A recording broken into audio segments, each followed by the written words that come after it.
있다. 본래부터 선 진리와 존재이기에 신은 자기 이미지나 비슷함을 갖지 않는다라고 디오니시우스가 말한다. 디오니시우스는 옛날에 신비주의 그리스도교 신부죠. 내부든 외부든 신은 모든 일을 순식간에 행한다. 신이 하늘과 땅을 만들 때 어느 날 하나 만들고 다음날 또 하나 만든다고 상상하지 마라. 그렇게 묘사하지만 실제로 모세가 더 자랐다. 다른 식으로 짐작하거나 파악할 수 없는 사람들을 위해 그렇게 했다. 신이 한 건 다 이와 같다. 뜻을 냈고 말했고 그러면 있었다. 신은 매체나 이미지 없이 일한다. 이미지에 자유로울수록 내면에 일하는 신을 더 받아들인다. 내성적이며 자아를 잃을수록 이에 더 가까워진다. 34쪽이죠. 그러니까 신의 정의라는 게 인간 쪽에서 바라볼 때 신의 정의라는 것이 가장 중요한 정의는 신이 본래부터 선이죠. 신은 원래 선인 거죠. 그 다음에 진리죠. 그리고 원래 존재죠. 존재의 원천이니까. 근데 이런 신은 그 가장 기본적인 특징은 이미지나 비슷함이 없는 거죠. 예를 들면 신이 이런 이미지야. 그럼 그건 틀림없이 신이 아니에요. 왜냐하면 그거는 궁극적인 존재가 아닌 거죠. 궁극적인 존재라는 것은 자기의 이미지가 없을 거고 이미지가 없으니까 비슷한 것도 없는 거죠. 그러니까 비슷한 게 있다는 건 즉 다시 말해서 원래 원천이 아니라는 소리잖아요. 그죠? 그러니까 신이라는 존재는 어, 어떤 절차가 있는 존재가 아닌 거죠. 신은 그게 뭐든 간에 만약에 이 신의 일이 있다면 그 일은 예를 들면 신이 하늘과 땅과 만물을 만들었다고 그러는데 그랬다면 그 창세기에 나온 것처럼 어느 날 만들고 또 만들고 이랬다고 상상하는 거는 말도 안 되는 거예요. 당연히 그렇게 묘사하지만 창세기를 쓴 모세도 잘 알았을 거라고 생각이 들어요. 근데 그렇게 이렇게 말하는 거는 신의 본질이긴 한데 그렇게 짐작하거나 파악할 수 없는 사람들을 위해서 그렇게 말한 거죠. 그러니까 신에는 자기 이미지나 비슷함이 없다고 말하면 못 알아들을 사람들. 신은 이미지 같은 거. 그래서 성화가 있잖아요. 상징이 있고 십자가가 있고 그런 것들은 신을 다른 식으로 짐작하거나 파악할 수 없는 사람들을 위해서 그렇게 하는 거죠. 신이라는 게 진짜로 신이 본래부터 선과 진리와 존재인 신이라면 신이 한 건 다 그렇겠죠. 그 만약 신의 뜻이 있다면 신의 뜻이 있어서 신의 뜻이 말해졌다면 말해준 순간이 있겠죠. 만들어지는 과정이 있을 리가 없겠죠. 신의 매체나 이미지가 있을 리가 없어요. 매체나 이미지가 없겠죠. 뭔가를 통해서 예를 들면 신이 곡괭이를 들고 일을 한다. 탑을 들고 일한다. 신이 모습이 보인다. 그럼 신이 아닌 거죠. 그러니까 당연히 매체나 이미지 없이 일하는 거예요. 이미지의 자유, 그러니까 이거는 이런 얘기들을 왜 중요하냐면 마지막 두 줄 때문에 중요해요. 그래서 우리 같이 이 영성, 이 영혼의 본질에 가까워지려고 노력하는 사람들, 영혼의 진리에 가까워지려고 노력하는 사람들은 이미지에 자유로워야 되는 거죠. 그러니까 여기서 앞에 말했던 요 전부 얘기의 교훈은 이미지에 자유로워야 된다는 거예요. 어떤 이미지에 얽매이면 안 되는 거죠. 이미지에 자유로울수록 이미지가 아닌 상태로 신을 받아들일 수 있도록 비슷한 걸 보여줘서 신을 아는 게 아니라 그런 걸 넘어나서 신을 순식간에 안다면 그렇다면 그 내면에 일하는 내 속에서 남이 아니라 내 속에서 일하는 신이 있을 거란 말이죠. 그러니까 내가 신을 만나는 거예요. 그러니까 내 영성이 신을 만나기 때문에 신을 아는 거잖아요. 내면에 일하는 신이 있는 거죠. 그러니까 내면에 일하는 신이 있으니까 우리가 할 일은 그 내면에 일하는 신을 받아들이기만 하면 되는데 받아들이기에는 너무 많은 장애물을 스스로 만든 거죠. 그러니까 그 이미지의 자유로울수록 내면에 일하는 신을 더 많이 받아들일 수 있게 되는 거예요. 그러니까 내성적일수록 그러니까 외부에 있는 어떤 매체를 통해서, 이미지를 통해서 신을 받아들이려고 외부로 보지 않을수록, 안으로 같이 침잠할수록, 자아를 잊을수록, 자아가 그러니까 나에 대한 생각이죠. 나라는 어떤 모습이죠. 이미지죠. 나의 이미지가 있으니까 신을 보는데 방해가 되겠죠. 나의 본성을 보는데도 방해가 되겠죠. 그걸 잊을수록 그 일하는 신에 더, 내면의 내 신에, 내 속에서 신이 일하고 있을 테니까 더 가까워질 수 있는 거예요.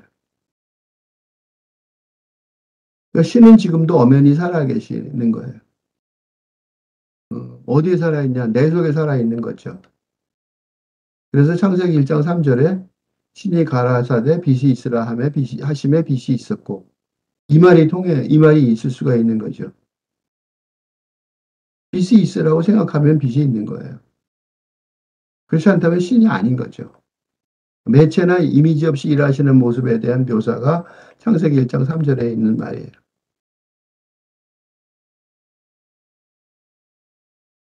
이 불교의 선불교의 한 화두 오현이 쓴 무문관이라는 구절에서 이 비슷한 얘기들을 하나 봤어요.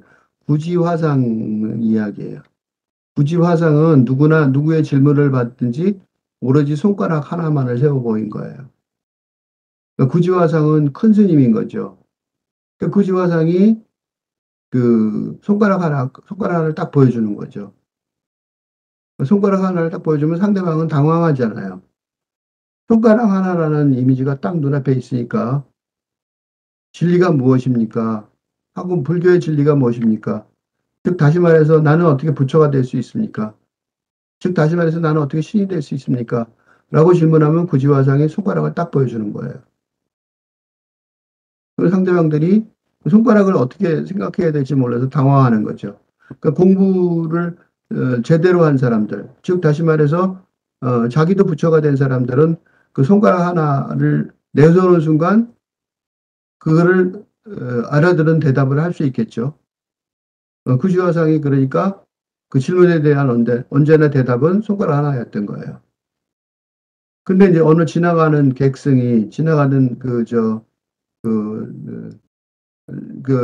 스님들은 이렇게 돌아다니면서 집이 없죠. 그래서 이 절에서 사고 저 절에서 사는 거예요. 그래서 객이 된, 손님이 된 스님이 이 절의 동자승에게 너희 스님은 어떻게 가르쳐 물었던 거죠. 그러니까 이제 구지화장이 있었을 때는 구지화장 스님한테 질문했을 텐데 없으니까 그래도 이제 왔는데 구지화장이 굉장히 유명하시는 분인 것 같은데 그거에 대해서 이제 모르겠으니까 동자승한테 물어봐요. 너희 스님은 어떻게 가르치시는가? 그랬더니 동자 역시, 동자성에게, 아이죠, 아이가 돼갖고, 스님의 그 시중을 들거나 같이 지내고 있는 아이죠.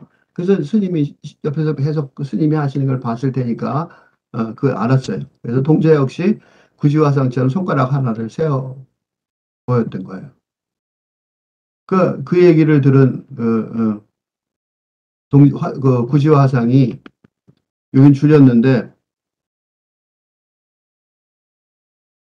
출타했다 돌아가셨는데 구지화상이 그 얘기를 들은 거예요. 동자가 이렇게 대답했대더라. 그 화상이 아이를 갖다가 부른 거죠. 동자가 아이니까. 아이 보고 너 어떻게 가르치려고 했냐. 그랬더니 얘가 그 어린 손가락으로 어느 손가락을 딱 올려 보인 거예요. 근데 그 구지화상이 날카로운 칼로 그 아이의 손가락을 딱 잘라버렸어요. 엄청나게 잔인한 행동이죠. 그러니까 동자가 너무 생각해 보세요. 꼬마 아이의 손가락 가운데 손가락을 이렇게 딱 올렸는데 꼭 욕하듯이 그렇게 딱 올리는 거겠죠. 그죠? 굉장히 안 좋은 모습이죠. 요새는 그렇게 느껴지죠. 근데 어쨌든 간에 그 손가락을 딱 내밀었더니 화상이 구지화상의 손가락을 잘라버렸다는 거예요. 동자가 어떻게 했어요? 아픔을 견디지 못하고 울면서 달아났겠죠? 그러자 구지화상이 그를 불렀어요. 동자가 고개를 돌리자 화상이 바로 손가락을 세워 보였어요. 여기서 중요한 말이 있어요. 동자는 이를 보고 문득 깨달음을 얻었다.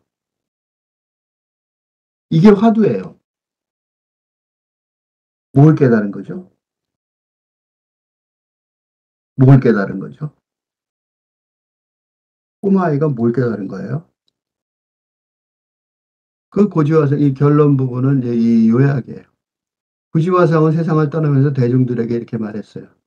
내가 천룡선사로부터 일지두선, 한 손가락 선이죠. 을 배운 뒤 지금까지 평생을 써먹었으나 다 쓰지 못하고 떠난다. 자기는 그것만 보여주고 갔다 이거야. 누군가는 깨달았고 누군가는 못 깨달았는데 이 구지화상의 그 일지두선에 의해서 깨달은 사람 중에 한 명이 동자승이었던 거예요. 근데 그 깨달은 동자승이 깨달은 거는 손가락이 잘리면서 깨달은 거죠. 구지화상을 만나면 조심해라. 뜻을 냈고 그러면 있었다. 매체나 이미지로 보면 죽는다. 이 구지화상의 이 손가락 가르침, 손가락 하나를 세워버리는 가르침, 진리라는 거죠. 그 가르침이 되는 이유는 바로 요거, 에카르트가 말하는, 예, 요거죠. 이미지나 비슷함을 갖지 않는. 그러니까, 손가락이든 뭐든, 이게 천룡화상한테 배운 일지두선, 그 손가락 선, 손가락 진리, 손가락이 진리인 거예요. 이게 만약 진리라면, 그거는 그 손가락을 어떻게 받아들여야 진리가 되냐면, 아, 이게 손가락이구나. 라는 이미지나 매체로 받아들이면 안 되는 거죠. 그러니까 손가락을 매체로, 어, 진리를 전달하는 게 아니에요. 손가락과 비슷한 어떤 게 진리의 모습이기 때문에 보여주는 게 아니에요. 이미지나 비슷함을 보여주는 게 아니에요. 손가락은 그런 걸 다 쪄놔서 그대로 그냥 있는 그대로 뜻을 냈고 말했고 그러면 있었다. 그런 거예요. 그러니까 이런 존재로 손가락이 있는 거죠. 그러니까 신이 빛이 있으라 하면 빛이 있었던 거랑 마찬가지인 거죠. 매체나 이미지 없이 일하시는 모습이었던 거예요. 그러니까 종자승이 처음에 지나가는 객승이 물어봤을 때 보여준 거는 선생님이 이렇게 비슷하게 해요 하고 이미지나 비슷함을 보여준 거죠. 그리고 매체나 이미지 없이 일하는 걸 몰랐던 거죠. 그런데 구지화상이 이 아이의 손가락을 자른 거는 이미지에서 자유롭게 하려고 하는 거죠. 그러니까 아이가 손가락을 잘리는 순간 아이한테 갖고 있었던 이미지가 사라지는 거죠. 그러니까 그 손가락 하나를 보여주는 일지두선의 그 이미지가 없어진 거죠. 그러면 그 이미지를 벗어난 손가락 뒤에 있던 진리를 만나게 될 수 있다는 거죠. 그래서 그 내면에 일하는 시를 받아들일 수 있게 되는 거고, 그 아픔이라는 것. 손가락이 잘리면 피가 철철 나고 아프겠죠? 그 자아를 잊어버리겠죠. 너무 아파서 아픔에 몰두해 버린단 말이죠. 자아를 잊어버리고 그 자른 것 이유, 왜 구지화상이 내 손가락을 잘랐지에 집중하는 거죠. 그러니까 내면에 일하는 신을 만날 수 있을 기회가 생기는 거예요. 누구나 다 손가락을 자른다고 동자처럼 문득 깨달음을 얻을 수 있지는 않을 거예요. 이거에 조심할 점은 구지화상이 아무나 이렇게 손가락을 가리키는 데를 보여줬다고 해서 벌칙으로 자른 게 아니에요. 구지화상이 동자가 그 이미지, 그러니까 이걸 벌써 가르쳐 주는 것 자체가 손가락을 세워 보이는 것 자체가 구지화상의 어떤 본질을 어느 정도 이해했다는 소리예요. 그래서 구지화상이 이 동자가 그런 진리의 어느 수준까지 달아와 있다는 것을 알았으니까 이제 그 마지막 그 난관, 즉 다시 말해서 매체나 이미지를 가지고 진리를 찾아가는 그 난관, 자기 이미지나 비슷함을 갖고 진리를 찾아가려는 본래의 선과 진리와 존재를 찾아가려는 그런 어떤 그런 자세를 잘라버려서 이미지의 자유로울수록 자아를 잊어버리게 만드는 그런 마지막 어떤 처방을 내린 거예요. 그래서 동자는 깨달음을 얻은 거죠. 그러니까 손가락을 잘라서 깨달음을 얻었다. 이렇게 생각하는 사람들은 또 잘못하는 거예요. 구지화상이 이 이야기에 없는 내용은 동자가 본, 그 구지화상이 본 동자의 경지인 거죠. 동자의 경지는 바로 그 손가락을 잘라버리는, 그러니까 이미지를 잘라버리는, 비슷함과 매체, 이미지를 없애버리는, 그걸 자유롭게 하는 그런 상태를 만든다면 즉각 뜻을 댔고 말했고 있었다는 것을 깨달을 수 있게 되는 그런 순간에 와 있다는 것을 알았기 때문에 부지화성이 그 동자의 손가락을 자른 거죠. 아무나 자르시면 안 돼요. 그런 폭력이에요. 그러니까 이걸 알았다는 것에서 부지화성이 큰 스님이라는 걸 알 수 있는 거죠. 어, 자기가 앞에서 때리고 있는 어린아이의 손가락을 자른다. 보통 대단한 결단이고 행위가 아닐 수 없어요. 이 구지화성이 대단한 신과 같은 경지에 있었기 때문에 그런 결단을 내릴 수 있는 그런 입장에 있는 거고, 동자가 어느 상황에 있는지, 동자의 깨달음이 어느 정도의 수준에 있는지를 정확하게 알고 있으니까 정확한 처방전을 내린 거고, 그 정확한 처방전이 손가락을 자르는 거였어요. 손가락 하나를 잃어버리고 신이 된다면 손가락쯤이야 문제가 되지 않을 수 있는 거죠. 그래서 이게 그 놀라운 거다. 신이 되는 길에 가는 얘기다. 그런 사례가 되는 거고, 여기서 조심해야 될 거는 손가락을 잘랐다고 깨달음을 얻는 건 아니다. 그런 건 굉장히 바보 같은 거라는 거죠. 그 구지사장을 만나면 조심해야 되는 이유가 뭐냐? 뜻을 냈고 그러면 있었다는 거를 구지사장한테 보여줘야 된다는 거죠. 증명해야 된다는 거죠. 그러니까 구지사장의 손가락을 만나서 그 손가락에 어, 대응을 제대로 할 수 있으려면 나도 신이 돼서 뜻을 냈고 그 손가락의 이미지나 매체를 넘어서서 뜻을 냈고 그러면 있었다라는 그런 경지를 보여줄 수 있어야 된다는 거죠. 그걸 만약에 매체나 이미지로 보면 손가락이 잘리고 손가락이 잘린 거는 죽는 거에 일종의 상징일 뿐인 거죠. 죽는 거죠. 그러니까 도노 점수는 교리에 심심히 해당하고 도노 돈수는 존경, 즉 선종의 적정, 진정, 적당하니라. 도노 도노 돈수, 전호 점수 이 말은 좀 어려운 말인데 도노는 깨친다는 소리고 점수는 점차적으로 수련한다는 뜻이고 도노는 깨친다는 뜻이고 돈수는 갑자기 깨닫는다는 소리예요.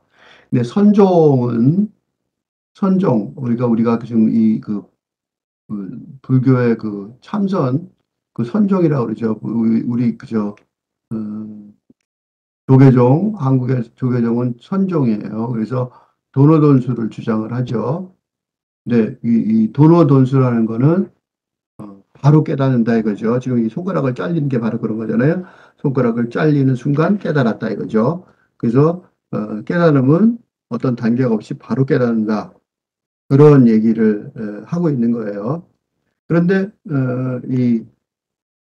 그 마이스테크 할 때 이거는 사실은 바로 깨닫는 게 아니라 교육용이죠. 설명이죠.